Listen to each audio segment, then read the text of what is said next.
ശബരിമല സ്വർണ്ണക്കൊള്ള കേസിൽ ദേവസ്വം ബോർഡിലെ 9 ഉദ്യോഗസ്ഥർ പ്രതികളായേക്കും. ദേവസ്വം വിജിലൻസ് റിപ്പോർട്ടിൽ ഇവരുടെ പേരെടുത്ത് വിമർശനമുണ്ട്. സ്വർണത്തെ ചെമ്പെന്ന് രേഖപ്പെടുത്തിയ മുരാരി ബാബുവാണെന്നും റിപ്പോർട്ടിൽ പറയുന്നുണ്ട്. ഷഫീദ് റാവുത്തർ തിരുവനന്തപുരത്ത് നിന്ന് വിവരങ്ങളുമായി ചേരുകയാണ്. ഷഫീദ്, നിർണായകമായിട്ടുള്ള ഇടപെടലാണ് ഇപ്പോൾ ഉണ്ടാകുന്നതെന്ന് മനസ്സിലാക്കുകയാണ്. ദേവസ്വം ബോർഡിലെ 9 ഉദ്യോഗസ്ഥർ പ്രതികളായേക്കുമെന്നുള്ള സൂചനയാണ്. ഇവരാരൊക്കെയാണെന്ന് വ്യക്തമാകുന്നുണ്ടോ?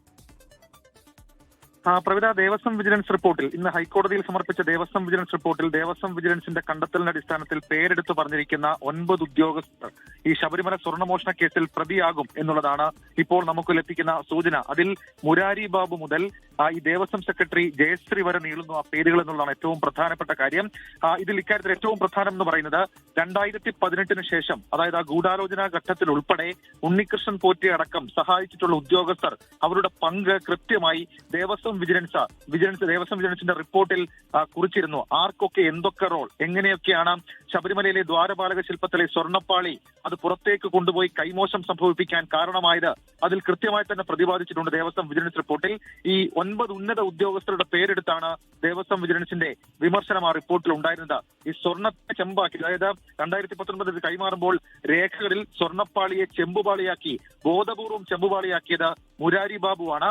ഉണ്ണികൃഷ്ണൻ പോറ്റിക്ക് ഒറ്റയ്ക്ക് ഈ ഇക്കാര്യം കൊടുത്തുവിടാനുള്ള അനുമതി അടക്കം നൽകിയത് ദേവസ്വം സെക്രട്ടറി ജയശ്രീയാണ്. ദേവസ്വം ബോർഡിന്റെ ഉത്തരവടക്കം മറികടന്നത് തിരുത്തിയാണ് ദേവസ്വം സെക്രട്ടറി ജയശ്രീ അങ്ങനെ ഒരു തീരുമാനമെടുത്തത് എന്ന് വിജിലൻസ് കണ്ടെത്തലുണ്ടായിരുന്നു.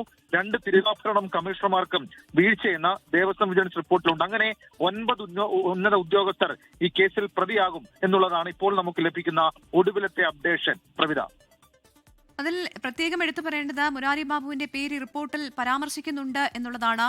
ഇത് എന്തൊക്കെ കാര്യങ്ങളാണ് റിപ്പോർട്ടിൽ പരാമർശിക്കുന്നത്? റിപ്പോർട്ടിന്റെ മറ്റ് വിശദാംശങ്ങൾ എങ്ങനെയാണ് ഷഫീദ്?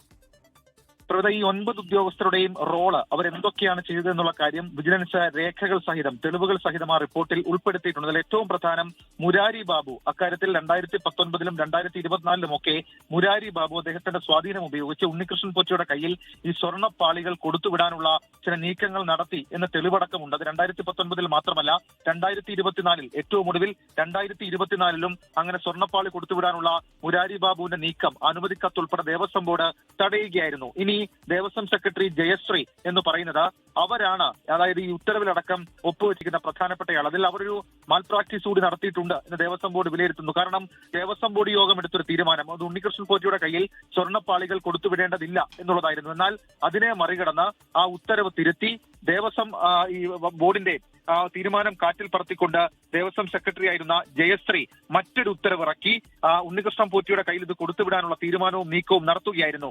അങ്ങനെ ഇവർ രണ്ടുപേരെയും കൂടാതെ മറ്റു ചില ആളുകൾ, ബൈജു ഉൾപ്പെടെ ദേവസ്വത്തിലെ ഉന്നത ഉദ്യോഗസ്ഥരായിരുന്ന മറ്റു ചില ആളുകളുടെയും പേര് വിവരങ്ങൾ അത് ദേവസ്വം വിജിലൻസ് റിപ്പോർട്ടിലുണ്ട്. ഏതായാലും അവരടക്കം 9 പേർ പ്രതികളാകും. ഒരുപക്ഷെ പമ്പ പോലീസ് സ്റ്റേഷനിൽ രജിസ്റ്റർ ചെയ്യുന്ന കേസിൽ 1ാം പേരുകാരൻ ഉണ്ണികൃഷ്ണൻ പോറ്റിയാണെങ്കിൽ ബാക്കി 9 പേരുകാർ അത് ഈ ദേവസ്വത്തിലെ ഉന്നത ഉദ്യോഗസ്ഥരാകും എന്നുള്ള വിവരങ്ങളാണ് ഇപ്പോൾ പുറത്തു വരുന്നത്. പ്രവിധ, ശരി, നിർണായകമായ വിവരങ്ങളാണ് ഇപ്പോൾ പുറത്തുവരുന്നത്. ശബരിമല സ്വർണ്ണക്കൊള്ള കേസിൽ ദേവസ്വം ബോർഡിലെ 9 ഉദ്യോഗസ്ഥർ പ്രതികളായേക്കും എന്നുള്ള വിവരമാണ് ഇപ്പോൾ 24 പുറത്തുവിടുന്നത്. ദേവസ്വം വിജിലൻസ് റിപ്പോർട്ടിൽ ഇവരുടെ പേരെടുത്ത് പരാമർശമുണ്ട്. സ്വർണത്തെ ചെമ്പെന്ന് രേഖപ്പെടുത്തിയത് മുരാരി ബാബു ആണെന്നും റിപ്പോർട്ടിൽ വിമർശനമുയർന്നിട്ടുണ്ട്. ലോകത്തെവിടെയായാലും ഏത് സമയത്തും 24 വാർത്തകളും ഓഗ്മെന്റഡ് റിയാലിറ്റി പാക്കേജുകളും എക്സ്പ്ലെയിനറുകളും വിശദമായി കാണാൻ ഞങ്ങളുടെ യൂട്യൂബ് ചാനൽ നിങ്ങൾക്ക് സബ്സ്ക്രൈബ് ചെയ്യാം.